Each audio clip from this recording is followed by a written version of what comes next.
Muy buenas, bienvenidos una vez más a Abandona toda esperanza. Yo soy Fran J. Ortiz y tú no, pero si has llegado hasta aquí pues será porque seguramente te puede interesar algo de lo que te pueda contar hoy sobre cine, cómic, literatura, música, etcétera.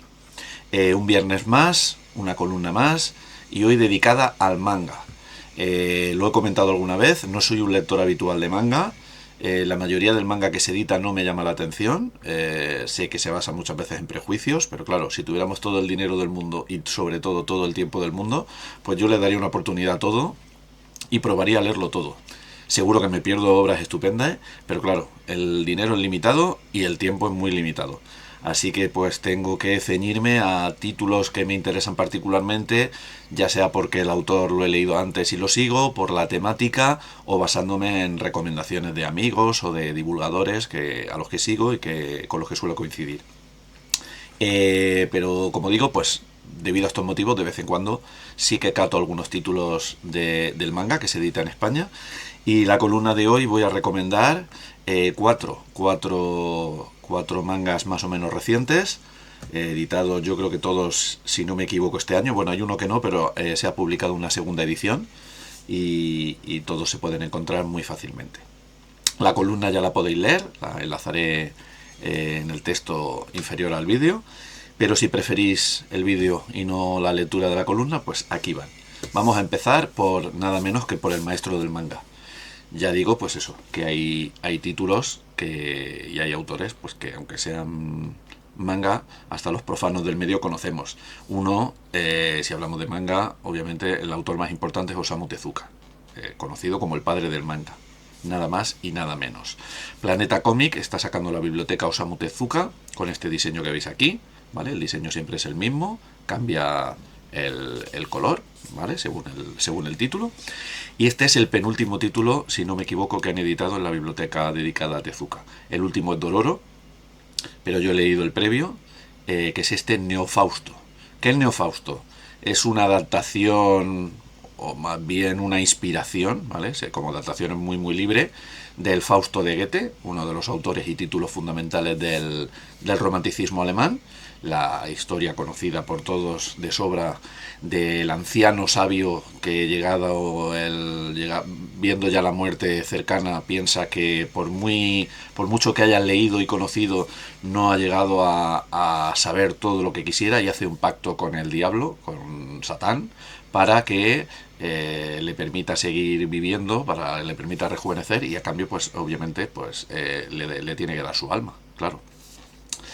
En esta obra, Tezuka nos presenta al profesor, tengo que leer el nombre, Ichinoseki, profesor Ichinoseki, que es este señor de la cubierta, que es un profesor de la universidad, experto en genética, que es muy importante en su campo, pero que llegada la provecta edad considera que no ha respondido a las cuestiones fundamentales del universo y que atañen al ser humano.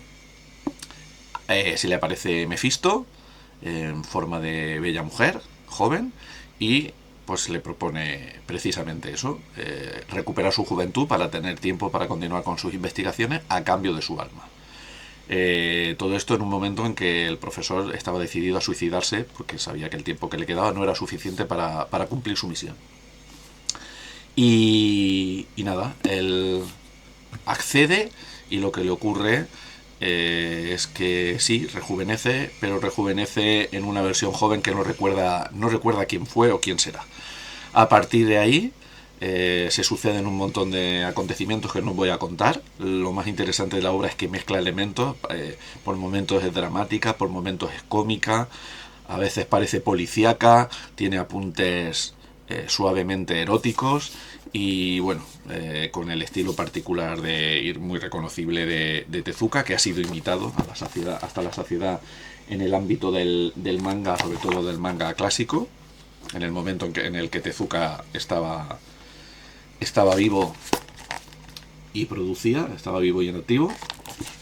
Y bueno, hay que señalar que la obra tiene dos partes y que la segunda parte es inconclusa porque Tezuka estuvo trabajando en ella los últimos 3 meses de su vida y no pudo terminarla.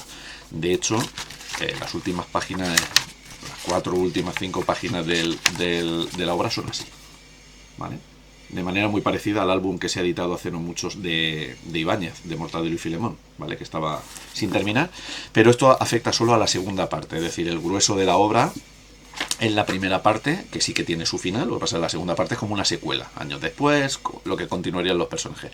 Hay que tener en cuenta que la primera parte empieza en la página 3 y la segunda en la 381. Es decir, y en la 381 y a partir de la 381 pues alcanza a la 400 y muy poco, ¿vale?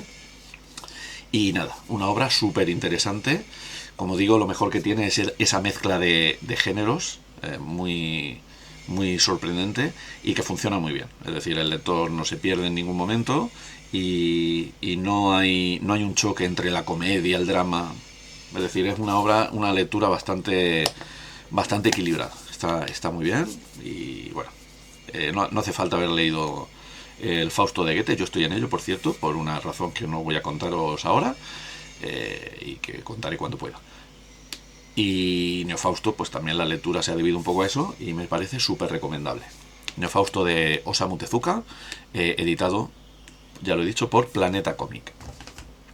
Segundo título. Si Tezuka es un mangaka conocidísimo, o el más conocido de todos, el padre de todos, pues Bon Tentaro es prácticamente lo contrario. Un autor bastante desconocido, por lo menos aquí, en el mundo occidental. Era más famoso en Japón, obviamente. A mí el nombre me sonaba ligeramente, pero yo creo que me sonaba por su faceta relacionada con el mundo del cine. Se han hecho algunas películas basadas en historias suyas, etc. Me sonaba ligeramente, ¿vale? Pero como mangaka no había leído nada, yo creo que es el primer título que se edita en España, que es este Ruri la tatuadora y otras historias de chicas malas. El título ya sugiere que es una antología, son 8 historias, 8 historietas de extensión variable. La primera, que es Ruri la tatuadora, la que da el nombre al volumen, y la última son las más extensas, y entre una y otra hay historietas más breves, y hay un par que tienen apenas unas páginas. ¿De qué va Ruri la tatuadora? La historia principal, por así decirlo, la primera.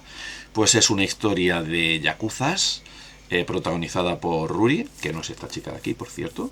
Esta es otro personaje, es la protagonista de la segunda historia, si no recuerdo mal. Ruri la tatuadora es la hija de un célebre tatuador, de un maestro tatuador. Bon Tentaro, el autor, lo fue también. Que hereda de su padre el talento y el negocio, y que en su devenir se ve entremezclada en las cuitas de 3 hermanos gemelos que han tenido la feliz idea de tatuarse personajes de una leyenda japonesa que se supone que no pueden ser tatuados en el mismo cuerpo porque despertarían una maldición ancestral. Ellos defienden que, claro, no es en el mismo cuerpo porque son 3 hermanos, cada uno con uno de los personajes, pero como les dice en un momento dado, como se cuenta en la historia, pues puede generar un problema el hecho de que sean gemelos, ¿vale? A partir de ahí, los ingredientes de la obra, aquellos por lo que la obra de Bon Tentaro es conocida: violencia explícita, sexo gratuito y tatuajes, básicamente. Estamos ante una exploitation o sexploitation, como se hizo mucho en el cine japonés, el Pinkueiga, el cine de serie B, que mezclaba acción y erotismo. De toda esa temática nace el manga Lady Snowblood y las películas que se hicieron a posteriori. No me extrañaría que Tarantino, el autor de Kill Bill, que viene un poco de ahí, conociera a Bon Tentaro. El Bon Tentaro cinematográfico seguro. Ahora, no sé si Tarantino lee mangas. Estaría interesante preguntarle. Y bueno, la mayoría de las historias son de corte más o menos realista, aunque hay un par de historias más bien fantásticas, es decir, historias de terror, con fantasmas, presencias, pero aquí lo que tenemos sobre todo es yakuza, mujeres empoderadas y vengativas, luchas por el poder y muchos tatuajes. Ruri la tatuadora y otras historias de chicas malas de Bon Tentaro, muy recomendable, eso sí, como todos los títulos de hoy, pero este particularmente para lectores adultos. Edita Satori. Volvemos a un autor conocido, no tanto como Tezuka, pero hoy muy célebre, que es el maestro Hideshi Ino. Maestro del manga de terror, como Junji Ito, como Shintaro Kago, como Sugiro Maruo. Hideshi Ino, también director de cine, ha publicado en España todos sus títulos, como este los edita La Cúpula. Panorama Infernal, El Hijo del Diablo, El Niño Gusano, no sé, hay infinidad de títulos, el escalofriante Teatro de Destino, el catálogo es ya muy muy extenso. Quien haya leído algún manga de Destino sabe lo que va a encontrar aquí. Para bien y para mal, es un autor muy fiel a sus ideas y a su estética. Por cierto, de Ruri la tatuadora no he enseñado ninguna página interior. Pero claro, no será fácil, pero bueno, para que veáis un poco el estilo. Es en blanco y negro con unas páginas así en color como esta. ¿Vale? Y claro, pues es que hay que ver qué se puede enseñar aquí y qué no. Pero bueno, un estilo muy parecido hay que situar a Bontentaro en los años 60 y 70. Entonces es un estilo pues parecido a lo de los autores clásicos del manga, como el mismo Hideshi Anno, ¿vale? Pues aquí lo tenéis. Y en cuanto a Hideshi Anno, pues el estilo gráfico, el conocido por todos. ¿De qué va Mandala, Princesa de las Tinieblas, que es la última obra de Ino publicada aquí? Pues de esta niña que se llama Sayoko, que empieza en la escuela y es una niña un poco rara, un poco extraña, y claro, pues el resto de niños suele rechazarla, el acosador de la clase va por ella, hasta que ella pues lo pone en su sitio, porque Sayoko pues es una niña muy particular, porque enseguida descubrimos que se ha criado en el infierno y que tiene un ojo de cuarzo que le permite ver cosas que el resto del mundo no ve. Además se alimenta de insectos, que es lo que descubre el acosador, y empieza, digamos, su pesadilla. No voy a contaros mucho más para no desvelar sorpresas, pero como digo, quien haya leído algún manga Hideshi Anno sabe lo que se va a encontrar. Si no comulgas con su propuesta, pues Mandala no es tu obra. Si te gustan las obras de Hideshi Anno, un acierto seguro. Yo estoy en ese grupo, a mí no me gusta muchísimo. Obviamente unas obras me gustan más que otras. Esta quizá no estaría en un top 3, prefiero otras, pero estamos hablando de un autor del que se ha publicado mucho. Yo he leído pues, por lo menos 10 o 12 títulos y todos me han gustado. Ya digo, unos más y otros menos, pero todos me han gustado. Si te gusta Ino, apuesta segura. Si no, échale un vistazo a esta obra o a cualquier otra. Y es posible que te encuentres con uno de tus nuevos mangakas favoritos. Edita, insisto, La Cúpula. Y para terminar, un título que se sale un poco de la estética, desde luego, un poco mucho, que tiene en común con los anteriores, simple y llanamente ser un manga y ser un manga para adultos, que es Tokyo Zombie. Tokyo Zombie, del autor, este sí lo tengo que leer, Yusaku Hanakuma. Lo edita Outsider, que como sabéis es una editorial especializada en cómic indie underground, que si no me equivoco es el primer manga que publicó y no sé si es el único ahora mismo, no lo recuerdo. La edición estupenda, si lo tocáis aquí, el pelito del protagonista es en relieve, parece pelito auténtico. Es que Outsider siempre hace estas chupinadas geniales para los coleccionistas y los fans de estas cosas. A mí me encantan. Bueno, todas las ediciones de Outsider son estupendas y lo bueno que tiene es que todas tienen alguna cosa, pero cada una tiene su propia personalidad. Es decir, no tienen una línea unitaria en la que todos los cómics se parecen. Cada título tiene su entidad. Pues como decía, este es el título que no es novedad de este año, pero es una segunda edición, ¿vale? Se agotó la primera edición y lo han vuelto a sacar. No es de extrañar que Outsider, una editorial como Outsider, se fijara en este cómic, porque no es la estética que esperamos de un manga habitualmente, ¿vale? Lo cual demuestra pues la pluralidad del mundo del manga y que muchas veces pues nosotros nos limitamos a conocer por lo que va llegando y lo que se va editando. No todo es One Piece, ni Naruto, ni Dragon Ball, ni Tokyo Revengers. Pues eso. Muertos vivientes. Es una distopía futurista en dos tiempos, porque luego da un salto en el futuro. Es decir, empieza más o menos, se puede entender que empieza en nuestro presente, con dos trabajadores que ven cómo Tokio se empieza a ver invadido por zombies. Y luego da un salto al futuro en el que los zombies se han difundido tanto por el mundo, se han propagado tanto que se ha creado una nueva sociedad amurallada para protegerse de los muertos vivientes, pero dentro de esa sociedad, pues como pasaba un poco en The Walking Dead, en el cómic de Robert Kirkman y en la serie televisiva de AMC, esa nueva sociedad que ha nacido pues vuelve a mostrar lo mejor y sobre todo lo peor del ser humano. Y bueno, pues aquí tenemos ataques de muertos vivientes, persecuciones, explosiones, peleas al modo de los gladiadores romanos, lucha de clases, algo de sexo también, un poquito, pero para adultos, y mucha violencia explícita y mucho humor. Es una obra muy, muy divertida. Curiosamente, este manga dio pie a otras historietas de los personajes y a una película de 2005 que no he visto, pero que ya estoy desesperado por ver. Pues eso, Tokyo Zombie, editado por Outsider, una locura de principio a fin. Si Ruri la tatuadora decíamos que era una serie B, de yakuzas y violencia, esto es una serie Z, si hablamos en términos cinematográficos, es una serie Z de la troma. De la troma, o hoy sería de Asylum, para entendernos. Pues esos son los 4 títulos que os recomiendo hoy, ¿vale? Tokyo Zombie, de Yusaku Hanakuma, editado por Outsider. Mandala, Princesa de las Tinieblas, de Hideshi Ino, como todos sus títulos, La Cúpula, aquí en España.